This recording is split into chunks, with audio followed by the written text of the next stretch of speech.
saya nyewa mobil. Begitu nyewa mobil, nih mobil saya namu ke rumah orang karena ikhtiar kan. Dipinjam sama tuan rumah. Ternyata tuan rumah nyangkut ke bisnis sarang burung walet bodong. Nah mobilnya disita. Terus saya ikut diangkat. Assalamualaikum warahmatullahi wabarakatuh. Selamat pagi, siang, sore, malam, kapanpun lu nonton acara ini. Setelah berbulan-bulan kita vakum PPKM, alhamdulillah hari ini kita lanjut lagi dengan ngobrolin hidup. Dari tamu ke tamu yang gue selalu belajar banyak, dan kali ini tentu juga amat sangat spesial. Kita kedatangan tamu yang luar biasa. Ada Ustadz Yusuf Mansur. Assalamualaikum Ustadz, apa kabar? Waalaikumsalam warahmatullahi wabarakatuh. Baik, sehat kaya raya, senang hati. Sehat kaya raya, senang hati. Alhamdulillah, insya Allah terus dan juga berkah insya Allah Ustadz. Terima kasih banyak sudah meluangkan waktunya datang ke sini. Malah tadi datang ke sini, biasanya tamu itu menjamu. Ini tamu yang tamu dijamu, ini tamu yang menjamu, datang ke sini bawa makanan segala. Masya Allah, terima kasih banyak Ustadz. Iya. Nah, Ustadz, kita langsung aja langsung ngobrol santai ya. Semua orang menurut saya pasti kenal lah Ustadz Yusuf Mansur gitu. Dan saya yakin insya Allah kenal dalam arti yang positif. Dan baik lewat karya-karya Ustadz, buku-buku, film dan semua konten dan apapun ceramah-ceramah Ustadz juga gitu. Sebagai Ustadz, sebagai pengusaha. Saya saat baca juga pernah baca biografi Ustadz juga, juga mendengar Ustadz bicara juga mengenai perjalanan Ustadz Yusuf Mansur. Tapi saya mau tanya, kalau yang saya baca biasanya waktu kecil tuh, Ustadz Yusuf Mansur dilahirkan tanggal sekian, kayak profil kayak gitu lah. Saat kecil dia sekolah di sini. Tapi kalau saya mau tanya langsung sama Ustadz sekarang dengan Ustadz waktu masih kecil, yang kalau saat masih kecil tuh apa yang paling Ustadz lihat berbeda Ustadz dulu dan sekarang gitu, yang paling berbeda saat kalau masih kecil dulu kayak gimana sih? Pribadinya maksudnya gitu. Iya. Saya sih melihat alhamdulillah dengan izin Allah ini keberkahan dari orang tua dan keluarga ya. Masakan dalam tanda petik keluarga dengan izin Allah ini selaras aja itu dari kecil. Jadi kayaknya memang path-nya tuh udah bener gitu. Selaras dalam arti? Udah kayak udah on the track mulai dari kecil. Hatta ketika saya kemudian banyak menyimpang, nakal, bandel, ternyata itu emang jalurnya. Jadi emang itu harus dilewatin gitu. Sampai suatu saat saya pernah berpikir, apa iya ya ketika Allah mengizinkan orang emang itu jatuh, orang itu kepleset, orang itu tergelincir, orang itu diizinkan sama Allah, misalkan lebih kejamnya berbuat dosa dan salah, burukan dan kemaksiatan, emang ada sesuatu yang memang harus dilalui di pintu itu. Misalkan kayak Nabi Allah Adam alaihissalam, kalau nggak diizinkan sama Allah, kan nggak ada kita. Ya, untuk makan penghuni. Nggak diusir di surga dia. Allah izinkan karena dia juga punya rencana gitu. Nah saya episode salahnya aja, episode miringnya aja, itu menjadikan saya hafiz Quran. Karena saya ngapal Quran pertama itu di penjara. Ketika saya di penjara, when I was in jail, di situ I began untuk kemudian memorize Quran. Jadi sih bener gitu. Jadi kayaknya ya dia kalau dalam Al-Asmaul Husna itu disebutnya musawwir. Al-Musawwir. Allah itu Al-Musawwir. Dia grand designer. Ya, bukan cuma of our body tapi of our life gitu. Nah, saya ngeliat dari kecil udah bener hidup saya. Misalkan saya lahir tanpa ayah. Saya lahir tanpa ayah, tapi ayah ada, cuman cerai. Karena ayah cerai, ketika saya lahir ayah cerai itu sejak saya di kandungan, akhirnya saya punya banyak ayah. Saya ntar di ayah Mamat, Kiai Haji Ahmadi Muhammad. Nanti saya di ayah Uci, Kiai Haji Sanusi Hasan.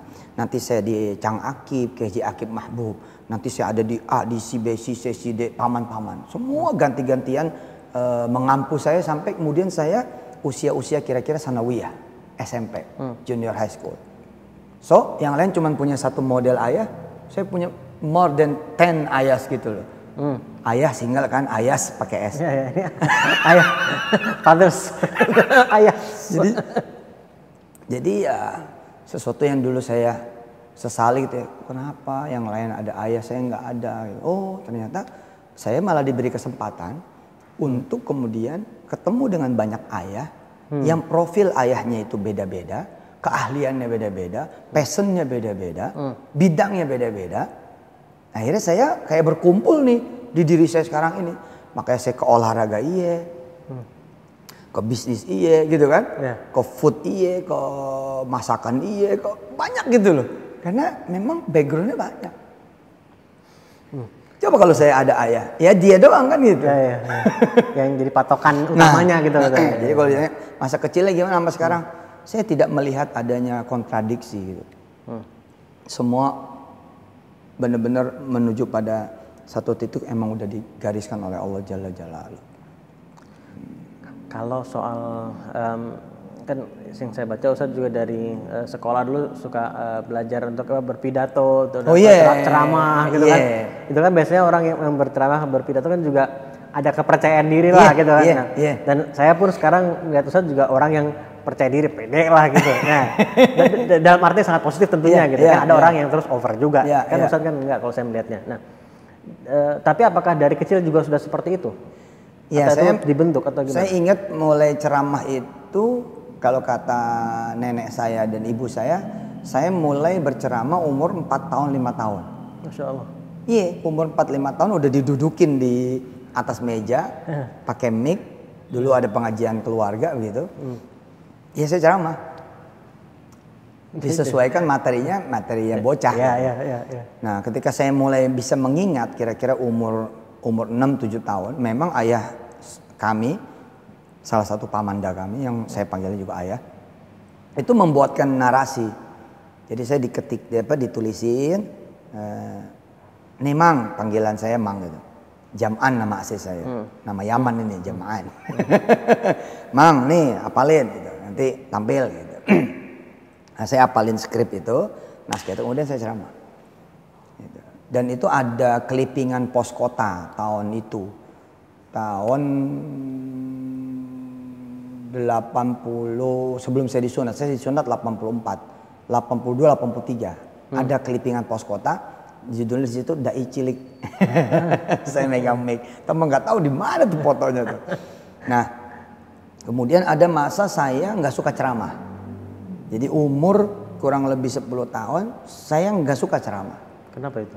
Saya senangnya ngaji, senangnya tilawah, senangnya kemudian murattal dan mujawad, gaya-gaya muammar gitu. Nah, jadi saya selalu minta izin sama nenek. Dulu tuh saya kalau sekolah ke Al-Mansuriyah, Madrasah Al-Mansuriyah, kalau saya sekolah jam 7 pagi, setengah 8 saya udah dijemput sama nenek saya. Pak Junaidi izin ya, ini si Yusuf mau kita bawa pengajian gitu. Jadi saya 6 hari sekolah, 6 hari itu ada di luar. Dibawa ke situ. Dibawa pengajian kemana-mana. Jadi udah homeschooling sejak dari dulu sebenarnya. Dan jadi lebih suka tilawah, kemudian menjadi nggak suka ceramah atau menjadi lebih suka tilawahnya daripada ceramahnya? Nggak suka ceramah, pengennya ngaji aja. Berubah gitu? Berubah, jadi saya kalau tetap ikut sama nenek tapi saya bilang saya ngaji aja ya gitu. Nah kelak nanti ini membentuk lebih hebat lagi dengan izin Allah. Karena saya menjadi public speaker, menjadi penceramah, menjadi motivator, menjadi inspirator yang juga bisa baca Quran. Kan gak semua khotib baca Qurannya juga enak, gak semua kiai baca Qurannya enak gitu kan. Nah kalau saya dikenal tuh ketika membawakan materi, pas saya baca Quran orang tuh seneng dengan bacaan saya gitu. Seneng gitu. Jadi ya itu dipengaruhi sama itu. Nah, kayak melengkapi satu sama lain. Nah ketika episode kemudian saya masuk penjara, itu episode saya menjadi penulis. Ini kayak kalau film itu scene-nya udah beda-beda. Beda-beda. Jadi waktu saya di penjara itu nggak tahu kenapa dan gimana tiba-tiba keluar kemampuan menulis. Yang saya menyadari ternyata kemampuan menulis ini muncul dari salah satu ayah yang mengasuh saya. Dari sekian ayah yang mengasuh saya itu ada ayah Uci namanya. Beliau penulis dan saya makan rizkinya beliau. Jadi mengalir gen penulisnya itu justru ke saya nih, yang bukan anak kandungnya. Tapi suka nulis juga sebelum itu atau? Nggak suka. Nih ya nulis kerjaan aja, nulis apa namanya tugas-tugas sekolah dan kampus. Nah pas di penjara itu saya minta kertas sama penjaga. Terus penjaga ngetawain saya, mau ngapain lo? Mau nulis surat buat pacar gitu. Ada yang mau melo gitu. Nggak Pak, saya mau nulis buku. Apaan? Tentang saya. Emang siapa kamu? Ya pokoknya nulis aja lah gitu. Dikasihlah satu rim. Nah saya tulis tuh. Ingat banget saya tuh kalimat pertama. Kenapa gue ada di sini? Nah dari situ ngalir cerita sampai kemudian jadi satu buku. Nah teman-teman satu sel dulu nanya, ini tulisan lu Man? Iya ini gue. Seru juga ceritanya ya gitu. Ini kalau diterbitin meledak nih besok nih gitu. Nah begitu saya keluar dari penjara itu, saya taruh di situ. Nggak saya bawa kenang-kenangan. Nah tapi saya tulis lagi di komputer. Tahun 99 tuh saya tulis di komputer. Tahun 2000 diterbitkan. Jadi buku yang pertama. Judulnya Mencari Tuhan. Nah habis dari situ tuh ngalir. Nah episode berikutnya adalah episode kembali lagi menjadi ceramah. Kenapa? Karena penerbit minta saya roadshow. Jangan harus ngomong. Harus ngomong. Bedah buku dan lain-lain. Bedah buku. Nah karena yang saya tulis adalah kisah tentang saya, ya saya tutup bukunya. Ya saya ngomong aja karena kisah saya gitu. Ingat semuanya. Luar biasa. Jadi ya emang semua udah diatur oleh Allah Jalla Jalaluhu. Masya Allah. Ketika kayak misalnya ini tadi kita udah lompat ya sampai di penjara tadi. Iya. Dan sebelumnya itu ini mudah-mudahan nggak apa-apa saya ngobrol di sini ya. Nggak apa-apa. Kan itu kaitannya dengan bisnis juga, ada soal kalau yang saya tahu ya. Karena masalah hutang dan seterusnya kemudian akhirnya di gini penjara. Sebenarnya yang aslinya begini kurang lebih ya. Kadang-kadang kita nggak bisa menolak bahwa kita ada di satu tempat, satu kejadian, satu peristiwa, ya, satu keadaan yang kita nggak bisa menghindar bahwa kita salah. Mau seberapapun kita mendinai, kita nggak bisa.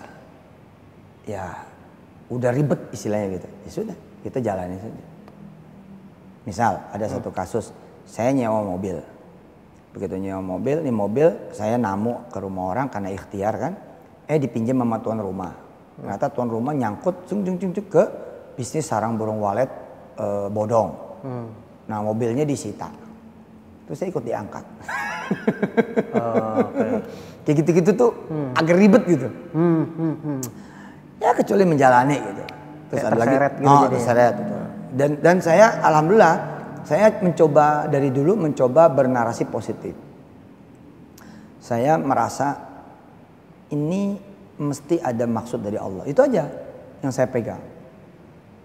Dan saya alhamdulillahnya kan nggak dikeroyok, nggak ditembak, nggak mati. Karena banyak orang, misalkan saya mengilustrasikan begini, ada maling, copet, dia lari, begitu belok kanan, dia taruh tas.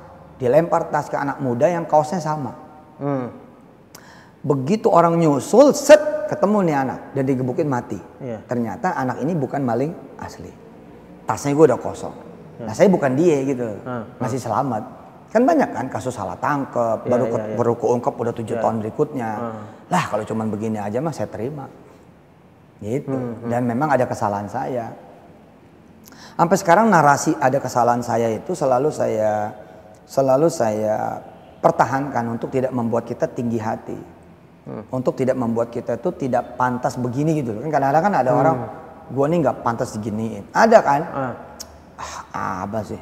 Mesti bukan gue nih. Nggak gitu. Nah, saya sering mengemukakan bahwa ya saya juga banyak salahnya gitu. Nah, tapi kesalahan yang bagaimana gitu? Kesalahan di tempat yang lain. Kesalahan dalam bentuk yang lain. Misalkan kita pagi-pagi maki-maki orang tua, sampai kantor dimaki-maki bos, gitu. Padahal bukan kesalahan kita misalnya. Kita nggak bisa bilang, kok si bos begitu ya, padahal kan bukan kesalahan gue. Iya, lo emang gak salah di sini, tapi salahnya di sono. Cuman emak lo gak berani, emak lo. Takut lo kabur, takut lo gimana, dia cuma nangis aja. Akhirnya yang balas Allah, dia pinjam lah bos ente buat bagi-bagi. Nah gitu-gitu tuh saya mencoba, oh kenapa muncul begini, muncul begitu? Ya udahlah sebab saya. Ini menarik Ustadz. Saya melihat ini itu kan sebuah keyakinan gitu. Dan keyakinan itu kalau saya melihatnya gitu, itu kan kita bicara sesuatu sifatnya di hati. Terkadang di otak bisa memahami atau iya saya sudah tahu bahwa seperti itu, tapi kadang di hati belum, yang paling dalam belum betul-betul yakin gitu. Nah kalau tadi Ustadz seperti itu berarti kan saya lihat itu sudah ada keyakinan dalam hati. Nah itu sampai tertanam keyakinan seperti itu kan berproses kalau menurut saya. Lama gitu. Pak, ini perjalanan hidup kok. Karena kalau belum tertanam sebelumnya sulit di saat itu kemudian untuk berpikir begitu kan. Ini perjalanan hidup. Apa prosesnya gitu? Ini perjalanan hidup, tapi jangan lupa perjalanan hidup itu perlu ilmu. Nah, saya bersyukur banyak ilmu dengan izin Allah lewat berbagai pintu, cara dan modelnya. Jadi saya belajar tuh, misalkan saya belajar tentang, ya alhamdulillah background saya ya ketolong lah dengan izin Allah. Hidup di lingkungan yang menjalankan agama tidak secara ritual saja. Tapi menjalankan agama secara juga pendidikan, akademisi. Karena saya lahir di pesantren, saya lahir di madrasah, saya lahir di masjid yang banyak pengajiannya. Jadi banyak kearifan-kearifan yang kemudian masuk, saat itu belum tahu, tapi kemudian menjadi menginternalisasi, menjadi kemudian sesuatu, becoming something ketika kita kemudian menjalani. Contoh misalkan, ada kita suka dengar doa begini kan, Allahumma fir lana dzunubana gitu kan, wa kaffir anna sayyiatina kan gitu ya, wa kaffir anna sayyiatina. Nanti ntar Allah beresin tuh yang ribet-ribet, yang nggak selesai-selesai, yang susah-susah, yang cacat-cacat, yang aib-aib, yang jelek-jelek, yang ntar Allah beresin. Sampai ke urusan tata nilai, sampai ke urusan persepsi. Ya. Di surat Muhammad juga ada ayat yang bunyinya seperti itu. Alladzina kafaru wa saddu an sabilillahi adalla a'malahum walladzina amanu wa amilus solihati wa amanu bima nuzzila ala Muhammad wa huwal haqqu mir rabbihim kaffara anhum sayyi'atihim wa aslaha balahum. Keren itu. Jadi sebenarnya ketika muncul energi negatif, peristiwa jelek, keadaan yang buruk, suasana yang mencekam, ya. Kemudian juga misalkan keuangan yang memburuk, kesulitan, hadis, sebenarnya itu terjadi karena kita menjauh dari poros utama kita, yakni Allah dan Rasulnya. Menjauh dari poros. Iya. Jadi once ketika kita keluar dari core of the core, set gitu bergeser, disitulah kemudian masuknya hal-hal yang buruk, yang jelek, yang gelap gitu. Awalnya baik, kemudian kemasukan yang tidak baik. Iya, jadi ibarat anak-anak sekarang deh ya, nonton film Aliens misalkan, atau nonton film tentang bumi yang di cover dengan apa canggih sekali gitu. Tapi kan ada kerusakan sedikit, itu jadi bolong. Nah, ketika bolong ini diketahui oleh musuh, maka dari pintu ini masuk. Jadi sesungguhnya kita lah yang membiarkan let him down gitu, membiarkan membuka celah untuk masuk gitu. Makanya saya menyeru pada diri saya, kalau mau beresin aja dulu urusan kita. Maksudnya? Sama Allah dan Rasulnya. Kita beresin aja dulu. Benerin apa yang bisa dibenerin, perbaiki apa yang bisa diperbaiki. Nanti muncul nih teman-teman kita yang dulunya pada salah persepsi, tiba-tiba muncul, datang lagi nih. Apa kata dia? Bro, gue minta maaf ya, ternyata gue salah menilai lo, gitu. Tanpa kita perlu menjelaskan pada dia. Nanti akan ada waktunya gitu. Ini begitu-gitu emang Masya Allah itu. Ini saya mau pause sebentar, mau tanya nih. Ini sebelum lanjut lagi tentang perjalanan Ustaz. Iya. Bagaimana mungkin saran Ustaz untuk orang-orang yang kalau tadi Ustaz bilang ya alhamdulillah ketika dari lahir ada dalam lingkungan seperti itu kan, tidak semua orang tapi seperti itu lingkungannya. Nah, buat orang-orang yang mungkin tidak terlahir atau dari kecil ada dalam lingkungan yang mendidik menanamkan kebaikan-kebaikan tadi itu, bagaimana agar ya tadi mampu keluar dari situasi seperti itu gitu ya. Terutama mulai dari diri sendiri tadi. Ada dua memang. Seperti itu. Ada dua. Pertama memang harus dari dianya mencari memang. Harus dari dianya mencari. Makanya sebagai orang tua kan kita nyekolahin anak, nyantrenin anak, ngajarin anak, mendidik anak. Kalau kita nggak bisa kita serahkan sama orang lain. Itu kan dalam kerangka kita mencari bekal. Begitu kita nanti lepas anak kita, dia udah punya bekal tentang kehidupan. Nah, once ketika mereka tidak mampu, inilah gunanya kita memberitahu. Seperti akun ini misalkan, memberitahu ke orang lain. Nanti lu kalau dapat situasi kayak begini, lu begini ya, gitu. Nah, itulah yang saya petik salah satu dari pelajaran Nabi Muhammad SAW. Kenapa sih dia hebat? Gitu? Kenapa Nabi ini hebat? Karena bacaannya hebat. Ya, Nabi ini strong banget karena dia punya bacaan hebat yang strong betul. Dan beda emang. Jadi Allah itu menghadirkan begitu hebat narasinya untuk menjadi bekal seorang nabi terakhir akhir zaman, Muhammad Rasulullah. Nanti kayak seorang kakek, dia cerita nih kepada anak-anaknya, pada cucunya. Bayangkan seorang kakek cerita. Nah, sambil mangku yang kecil gitu kan, cucu yang kecil, yang gede-gede pada duduk. Engkong nih dulu nangis-nangis. Nangis ketika diusir dari kosan. Terus dagang juga bangkrut. Nangis. Ini gimana nih hidup, masa mesti pulang kampung lagi gitu sih. Engkong cerita nih. Nah, engkong akhirnya pergi ke kampung sebelah, numpang tidur di masjid dia. Kenapa engkong nggak mau tidur di kampung yang engkong kos itu? Karena malu. Karena mereka pasti tahu engkong diusir. Karena nggak bisa bayar, jualan engkong juga bangkrut, sebagai mahasiswa juga engkong nggak bisa bayar. Ya udah engkong ke masjid yang sebelah, terus engkong ngajar anak kecil, kemudian engkong bersih-bersih masjid. Di situ ketemu nenek kamu nih, gitu ketawa. Saat itu cucu-cucu pasti nggak ngerti, nggak ngerti. Cuman jadi kisah only, gitu. Tapi besok ketika dia bigger, ketika dia kemudian lebih dewasa, dewasa. Ketika dia lebih dewasa, dia ngalamin sesuatu. Oh, ini gue mirip engkong gue nih. Oke. Nah, kan kuat kan? Karena sudah ada pelajaran gitu loh. Ya, nah, bayangin Nabi itu. Kesulitan Nabi Adam, Nabi Nuh, Adam, Idris, Nuh, Soleh, Hud, sampai kemudian Isa, itu dihadirkan oleh Allah Jalla Jalaluhu. Nih, Nuh, kakek buyut kamu dulu, dia belayar. Badainya itu maujun kal jibal, ombaknya bagaikan gunung yang bergunung-gunung. Muhammad, nanti kalau ketemu badai, nggak ada ukuran dengan badai kakek buyutmu. Dia bisa selamat dengan apa? Dengan ucapan kecil saja. Wa qala irkabu fiha bismillahi majreha wa mursaha inna rabbil ghafurur rahim. Ya Muhammad, kau sebut namaku, kau lebih selamat daripada Nuh. Kan kuat dia. Gitu. Kebayangkan gitu.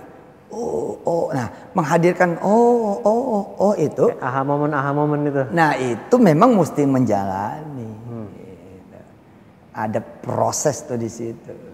Dan sebagai manusia, saya harus membesarkan hati teman-teman yang melihat channel ini bahwa kalau Allah sedang memberikan kesulitan, actually is cooking you.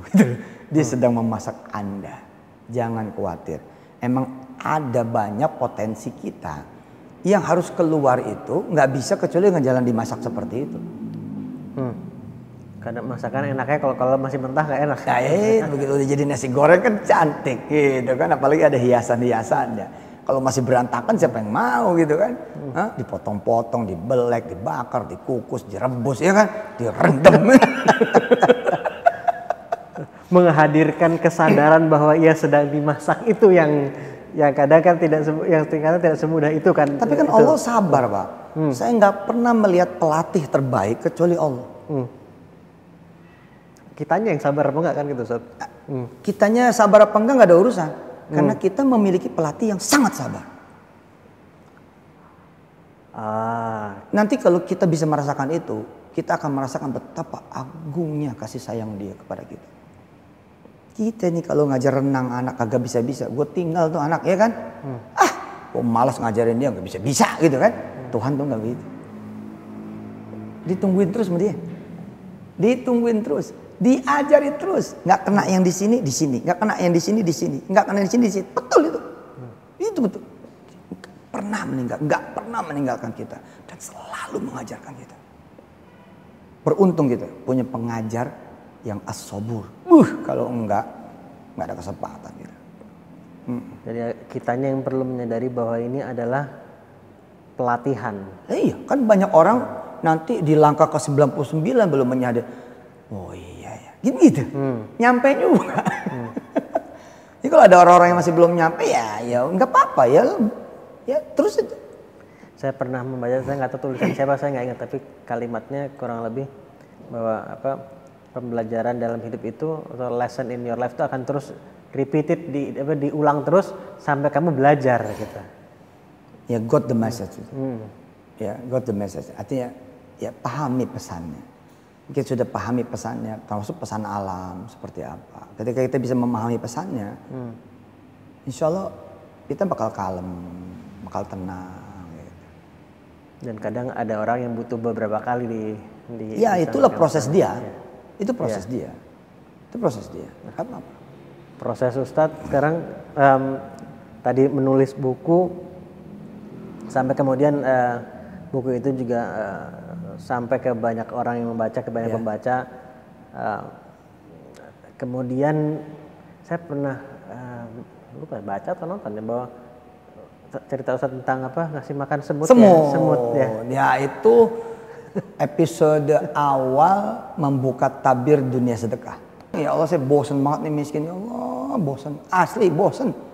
Bosan di anjing-anjingin, bosan di babi-babi, amit-amit deh ya Allah, ditagi ini tagi itu, ampun, jadikan saya orang kaya, boleh?